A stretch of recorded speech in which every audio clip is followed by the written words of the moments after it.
بسا اوقات social media پہ حقائق سامنے نہیں آتے، چھوٹی چیز کو بڑا کر کے پیش کیا جاتا ہے، اینگلنگ ہوتی ہے، خاص زاویے سے چیزوں کو دکھایا جاتا ہے۔ تو مجھے یہ دیکھ کر بہت خوشی ہوئی کہ ماشاءاللہ حضرت مولانا نے جس انداز سے منصوبہ بندی کی، جس طرح کی ٹیم بنائی، جس طرح کی ترتیب بنائی، یہ بہت ہی منفرد مثالی کاوش ہے۔ ایک جگہ ملائیشیا میں کچھ دوستوں سے ملاقات ہوئی تو اندازہ ہوا کہ ایک تنظیم ہے، نیٹ ورک ہے، ان دوستوں کی محنت سے صرف گزشتہ 1 سال میں 1 لاکھ لوگ مسلمان ہوئے۔ خاص طور پر یہ جو میدان ہے، میڈیا کا میدان ہے، اور یہ جو AI کا میدان ہے، یہ جو جدید ذرائع ابلاغ کو استعمال کرنے کا میدان ہے، یہ جو انگلش اور زبانوں کے اوپر عبور کا کام ہے، یہ ایسا کام ہے کہ یہ آپ کے کام کی جو حدود ہیں ان کو پورے عالم تک پھیلا دیتا ہے۔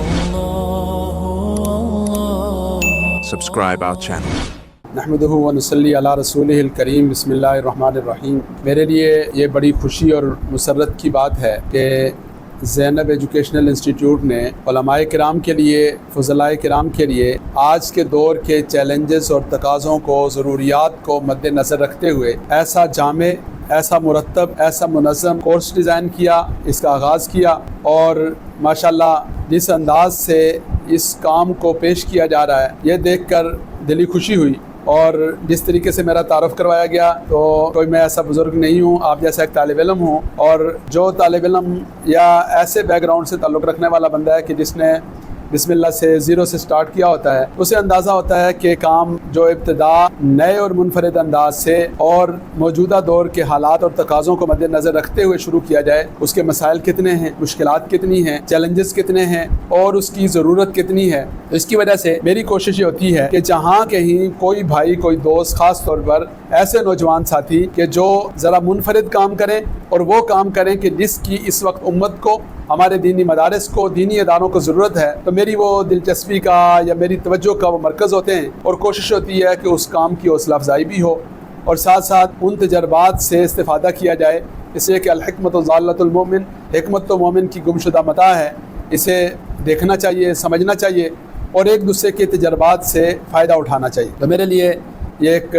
بڑی خوشی کی بات، ایک بڑا کامیاب تجربہ ہے۔ الحمدللہ میرا مفتی صاحب سے رابطہ ہوا تھا رمضان المبارک میں، سوشل میڈیا پہ میں نے چیزیں دیکھی تو بہت خوشی ہوئی، اور یہ خیال تھا کہ ذرا قریب سے جا کر دیکھیں۔ بسا اوقات سوشل میڈیا پہ حقائق سامنے نہیں آتے، چھوٹی چیز کو بڑا کر کے پیش کیا جاتا ہے، اینگلنگ ہوتی ہے، خاص زاویے سے چیزوں کو دکھایا جاتا ہے، حقائق اس سے مختلف ہوتے ہیں، اور اس طرح کی بہت ساری مثالیں آپ حضرات کے سامنے ہیں، اس وقت بھی موجود ہیں۔ تو ماشاءاللہ یہاں جب میری حاضری ہوئی تو مجھے یہ دیکھ کر بہت خوشی ہوئی کہ ماشاءاللہ حضرت مولانا نے جس انداز سے منصوبہ بندی کی، جس طرح کی ٹیم بنائی، جس طرح کی ترتیب بنائی، یہ بہت ہی منفرد مثالی کاوش ہے۔ اور آپ دوستوں کو جہاں پر جو موقع ملا اس کورس میں شامل ہونے کا، اس میں حصہ لینے کا، یہ آپ کے لیے ایک زندگی کا ایسا گولڈن چانس ہے، ایسا موقع ہے کہ جس کی ناقدری نہیں کرنی۔ ہمارے ہاں ایک المیہ یہ ہے کہ وہ کام جو باہر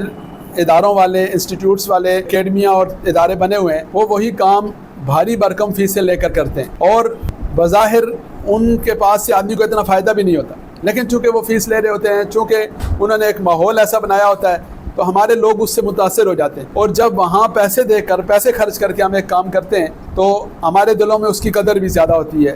انسانی مزاج ہے کہ جس چیز پر آدمی کی جان لگتی ہے، مال لگتا ہے، وقت لگتا ہے، آدمی کو اس کی قدر آتی ہے۔ تو ہمارے دینی مدارس کا یہ احسان ہے، یہ دینی مدارس کی خصوصیت ہے۔ اللہ رب العزت ہماری طرف سے سب دینی مدارس کو اور اس کے انتظامیہ والوں کو، وفاق والوں کو، جن جن حضرات کی برکت سے یہ نظام موجود ہے، ہم سب کی طرف سے اللہ تعالیٰ ان کو جزائے خیر نصیب فرمائے۔ ان کا ہمارے لیے یہ بہت بڑا احسان ہے کہ جب ہمارے پاس وسائل نہیں ہوتے، مواقع نہیں ہوتے، اور ہمارے پاس کچھ کرنے کے لیے نہیں ہوتا، کچھ دینے کے لیے نہیں ہوتا، تو یہ مدارس ہمیں پالتے ہیں، یہ مدارس ہمیں پڑھاتے ہیں، یہ مدارس ہمیں انگلی پکڑ کر چلاتے ہیں، یہ مدارس ہمیں کچھ کرنے کے قابل بناتے ہیں۔ جب کچھ کرنے کے قابل بناتے ہیں تو پھر ایک المیہ یہ ہے کہ ہم ساروں کی ساری توپوں کا رخ مدرسہ، ساری توپوں کا رخ اکابر، ساری توپوں کا رخ وفاق کی طرف ہو جاتا ہے۔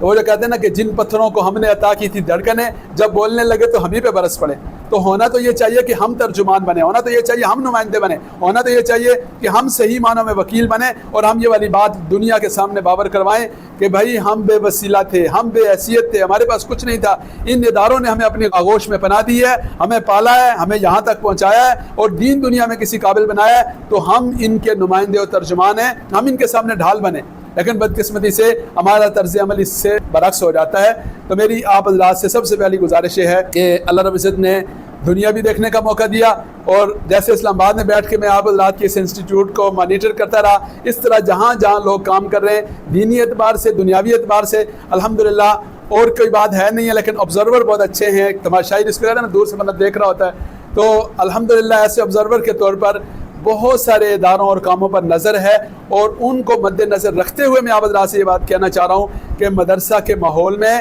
اور اس طرح کی فضا میں آپ کے لیے جو ان حضرات نے انتظام کیا، یہ ایسا انتظام ہے کہ شاید اس طرح کی جامعیت کے ساتھ یہ آپ کو باہر کے ماحول میں نہیں ملے گا۔ پھر سب سے بڑی بات یہ ہے کہ اس وقت، یعنی ایک وقت ہوتا ہے آدمی کا پڑھنے کا، دور حدیث سے آدمی فارغ ہوا، اب یہ ٹائم ہے کہ وہ پڑھ سکتا ہے، ٹائم ہے وہ کلاس میں بیٹھ سکتا ہے، ٹائم ہے وہ سیکھ سکتا ہے، لیکن جیسے جیسے وہ آگے بڑھے گا، شادی ہوگی، بچے ہوں گے، مسئلے ہوں گے، وہ مسئلوں کے ساتھ اور مسئلے ہوں گے، پھر کمیٹی ہوگی، پھر امام، پھر محتمم صاحب ہوں گے، یعنی بہت زیادہ زندگی کے مسائل ایسے آ جاتے ہیں کہ ان مسائل میں سے نکلنا بڑا مشکل ہو جاتا ہے۔ تو جب آدمی دورہ حدیث سے فراغت کے فوراً بعد تبلیغ میں سال کے لیے نکل گیا، تخصص کر لیا، کوئی کورس کر لیا، کسی کام کا حصہ بن گیا، تو ماشاءاللہ وہ کامیاب۔ جیسے مولانا نے مجھے دکھایا کہ جن حضرات نے یہاں اپلائی کیا، ان میں سے بعض حضرات ایسے ہیں جن کی عمر 50 سال ہو گئی، اور وہ بھی یہ چاہتے ہیں کہ وہ پڑھیں، تو انہوں نے بہت ادب کے ساتھ ان سے معذرت کی، اس لیے کہ آج تو وہ جذبے کے ساتھ درخواست پیش کریں گے، کل پریکٹیکل نہیں ہے کہ وہ ہر دن کلاس میں آ سکیں، ہر دن وہ اس کے ساتھ جڑ سکیں، ان کی زندگی کے بکھیڑے اتنے زیادہ ہیں، انہیں یہ والے کام کرنے کی فرصت نہیں ملے گی۔ آپ حضرات تشریف لائے، ماشاءاللہ اس عمر میں تشریف لائے، اس موقع پر تشریف لائے، تو سب سے پہلے سب بھائیوں سے میری درخواست ہے کہ اس کو ہلکا نہیں لینا، اس کی ناقدری نہیں کرنی، اور اسے اپنا کام سمجھنا، اور آج سے ہی یہ ارادہ کرنا ہے کہ آپ حضرات پر ہونے والی یہ محنت، یہ امت کا قرض ہے، یہ مدارس کا قرض ہے، یہ اجتماعیت کی ذمہ داری ہے، آپ نے یہ کل پے بیک کرنا ہے۔ پے بیک کرنے کا مطلب پیسے بھی دینے ہیں، صرف یہ نہیں کہ عملی طور پر پیسے بھی دینے، جو حضرت نے آپ کو خرچ کیا، حضرت جمع تفریق کر کے ان کو بتائیں کہ ایک بندے پر اس کورس میں کتنا خرچہ ہو رہا ہے۔ یہ ارادہ صرف یہاں کا نہیں، جن جن مدارس سے ہم نے پڑھا، قاعدہ پڑھا، حفظ کیا، درس نظامی کیا، ہمیں ان کو بھی پے بیک کرنا چاہیے، لیکن یہ پے بیک ہے پیسوں کی شکل میں۔ اس سے بڑا پے بیک یہ ہے کہ آپ نے جو سیکھا وہ جا کر دوسروں کو سکھائیں، آپ نے جو سیکھا اسے کل اپنے دینی اور دعوتی کاموں کے لیے استعمال کریں، اور یہ جو مقصدیت ہے، یہ مقصدیت جب تک پیش نظر نہیں ہے، اس وقت تک یہ کام کرنا یہ بسا اوقات خطرے کا باعث بن جاتا ہے۔ ابھی میں مولانا سے عرض کر رہا تھا، اور ماشاءاللہ مجھے اس بات پہ بہت خوشی ہوئی کہ جو مثالیں میں دیتا ہوں وہ مثالیں بھی انہوں نے وہی دی کہ چھری ہے، چھری کام کی چیز ہے، ہر گھر کی ضرورت ہے، لیکن وہی چھری چھوٹے بچے کے ہاتھ میں آ جائے تو سارے تڑپ اٹھتے ہیں۔ کیوں؟ بھائی اسے نہیں پتا کہ چھری سے میں نے اپنے بھائی کو ذبح کرنا ہے یا میں نے اس کے ذریعے سے گاجر مولی کو کاٹنا ہے، چھری کو میں نے اپنے پیٹ میں مارنا ہے یا میں نے اس کے ذریعے سے پھل فروٹ کاٹنا ہے۔ لیکن جب اس کو یہ والی بات سمجھ آ جائے گی تو وہی چھری اس کی ضرورت ہے، وقت سے پہلے چھری ہوگی تو وہ اس کے لیے خطرہ بنے گی۔ یہ میڈیا، یہ انگلش، یہ جو دیگر چیزیں ہیں، ان کی نحوستیں ہیں، ان کے اثرات ہیں، ان کے آفٹر شاکس ہیں، ان سے اپنے آپ کو بچانا ہے۔ یہ سانپ پکڑنے کے لیے زہر نکالنا آنا چاہیے، زہر نکالے بغیر سانپ پکڑیں گے تو بہت خطرناک بات ہے، یہ آگ سے کھیلنے والی بات ہے۔ میں اس شعبے کا، اس میدان کے بہت پرانے دور کا مسافر ہوں، 15 سال 16 سال ہم نے اسلام آباد میں مدارس میڈیا ورکشاپ کے نام سے کورس کروایا الحمدللہ۔ اسی طرح اب ہمارے دوست ہیں وہ ڈیجیٹل وارفیئر کے نام سے کرواتے ہیں، ہمارے ہاں ینگ علماء لیڈرشپ پروگرام کے نام سے کورسز ہوتے ہیں۔ تو ہم نے بچوں کو، نوجوانوں کو، ہم خود ایسے بیک گراؤنڈ سے تعلق رکھتے ہیں کہ ہم ان سارے مراحل سے گزر کر گئے ہوئے ہیں۔ اس لیے آپ بھائیوں سے یہ بات بہت ادب سے درخواست کرنا چاہوں گا کہ خدا نخواستہ آپ میں سے کوئی بھائی بھی اگر کسی ذاتی غرض کے لیے اس ادارے میں آئے ہیں وہ آج ہی یہاں سے چلے جائیں، اور اگر اللہ کی رضا کے لیے، دینی اور دعوتی مقاصد کے لیے، کسی بڑے اور عالی نصب العین کے لیے یہاں تشریف لائیں، پھر یہاں رہیں، پھر آپ کی امت کو ضرورت ہے، پھر آپ کے اس کام کے انشاءاللہ پوری دنیا میں نتائج ہیں، اثرات ہیں، اور کام کا بہت وسیع میدان ہے۔ ہماری بدقسمتی یہ ہے کہ ہم نے آج تک سوچا ہی چھوٹی چھوٹی چیزوں کو ہے، ہم نے دیکھا ہی بہت چھوٹے چھوٹے دائروں کو ہے۔ نتیجہ کیا نکلتا ہے؟ ہماری تیاری اتنی، ہماری محنت اتنی، اور پھر ہم جب اس ماحول سے باہر نکلتے ہیں تو کیا ہوتا ہے؟ گنگا میں گئے تو گنگا رام، جمنا میں گئے تو جمنا داس، جیسا دیس ویسا بھیس۔ پہلے ٹوپی اترے گی، پھر لباس اترے گا، پھر داڑھی چھوٹی ہوگی، پھر جو دنیا میں جس جگہ پر آپ گئے 99 آلو وہاں پہلے سے 1 آلو اور ہو جائے گا، 100 ہو جائیں گے، تو کوئی فرق نہیں پڑے گا۔ لیکن اگر آپ جائیں گے اور آپ کے جانے سے وہاں فرق پڑنا چاہیے، وہاں اثر ہونا چاہیے، آپ کے ہاتھ میں قیادت ہونی چاہیے، پھر مزہ آئے گا آپ کے جانے کا۔ تو آپ جب وہاں جائیں گے اثر ہونا چاہیے۔ آپ دیکھیں حضرت شیخ الہند رحمۃ اللہ علیہ ایک انسان ہے، حضرت مولانا الیاس رحمۃ اللہ علیہ ایک انسان ہے، حضرت سید یوسف بن نوری رحمۃ اللہ علیہ ایک انسان ہے، حضرت مفتی شفیع صاحب رحمۃ اللہ علیہ ایک انسان ہے، حضرت مولانا عبداللہ شہید رحمۃ اللہ علیہ ایک انسان ہے۔ لیکن وہ انسان جب کراچی اور پاکستان میں آتے ہیں تو ان کی وجہ سے ماشاءاللہ ایک ماحول بدل جاتا ہے۔ حضرت مولانا عبداللہ صاحب اسلام آباد تشریف لاتے ہیں تو ان کی وجہ سے وہاں ماحول بدل جاتا ہے۔ وہ میرے اور آپ جیسے طالب علم تھے، میرے اور آپ جیسے مولوی تھے۔ حضرت مولانا عبداللہ شہید رحمۃ اللہ علیہ بن نوری ٹاؤن میں پڑھا، دورہ حدیث کیا، حضرت بن نوری نے اسلام آباد بننے لگا تو اسلام آباد میں بھیجا، اور ماشاءاللہ سبحان اللہ وہاں جا کر کتنا کام کیا۔ اللہ تعالیٰ ان کے لیے اس سب کام کو صدقہ جاریہ بنا دے۔ تو بھائی آپ کیوں نہیں کر سکتے، میں کیوں نہیں کر سکتا؟ اس لیے کہ ہم نے کبھی اس پہ سوچا نہیں، کبھی ہم نے اس کا خواب نہیں دیکھا، کبھی ہم نے اپنے اللہ سے مانگا نہیں، کبھی اپنے اللہ سے یہ والی بات منوائی نہیں۔ تو یہاں اپنے اللہ سے یہ والی بات منوانی ہے اور اپنے آپ کو اس طرح تیار کرنا ہے کہ یہ جو تیاری ہے یہ تیاری دینی اور دعوتی مقاصد کے لیے مفید اور کارآمد ہو۔ اب ذاتی طور پر بھی اگر آپ کے اندر مالی طور پر استحکام آتا ہے، کاروباری طور پر استحکام آتا ہے، المؤمن القوی خیر من المؤمن الضعیف، کہ جو قوی مومن ہے وہ ضعیف اور کمزور مومن سے زیادہ بہتر ہے۔ لیکن وہ قوت، وہ ترقی، وہ کامیابی ایسی نہیں ہونی چاہیے کہ جو آدمی کو زوال کی طرف لے جائے، دین سے دور کرتے، اللہ رسول کا باغی بنا دے۔ تو بھائی عام آدمی بگڑا ہوا وہ کم خطرناک ہوتا ہے، بگڑا ہوا مولوی زیادہ خطرناک ہوتا ہے۔ اس لیے میں تھوڑی سی کھلی باتیں سے کر رہا ہوں کہ ایک طالب علم ہونے کے ناطے اس کا مذاکرہ بہت ضروری ہے، اور یہ والی باتیں بار بار کرنے کی ضرورت ہے۔ خاص طور پر ہم لوگ جو اس میڈیا کے میدان میں یا اس فتنوں اور آزمائشوں کی دنیا میں ہیں تو ہمارے لیے اس کی یاد دہانی بہت زیادہ ضروری ہے، اس کی تذکیر کا بار بار اہتمام ہونا چاہیے۔ اور حضرت سے بھی میں درخواست کروں گا کہ آپ حضرات کے سامنے بار بار ان باتوں کو دہرائیں تاکہ مقصدیت پیش نظر رہے، تاکہ ہمارا ویژن واضح رہے، تاکہ ہمارے سامنے ہو کہ ہماری منزل کیا ہے، ہم نے کرنا کیا ہے، ہم نے جانا کدھر ہے۔ اور یہ جو ساری محنت ہوئی تھی امت کے وسائل اور سرمایہ سے، اس ساری محنت کرنے کا حاصل اور مقصد کیا تھا؟ جب یہ والی بات ہمارے پیش نظر ہوگی تو انشاءاللہ العزیز پھر محنت کرنا آسان، پھر آگے بڑھنا آسان، پھر اس کو پے بیک کرنا آسان۔ یعنی ہم اپنے آپ کو ایسا بنا دیں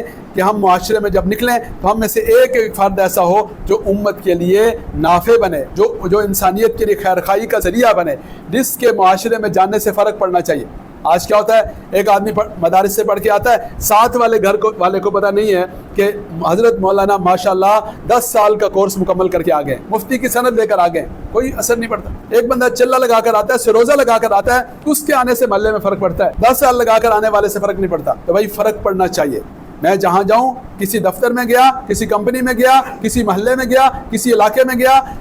دنیا کے اندر نکلا تو میرے دنیا میں نکلنے سے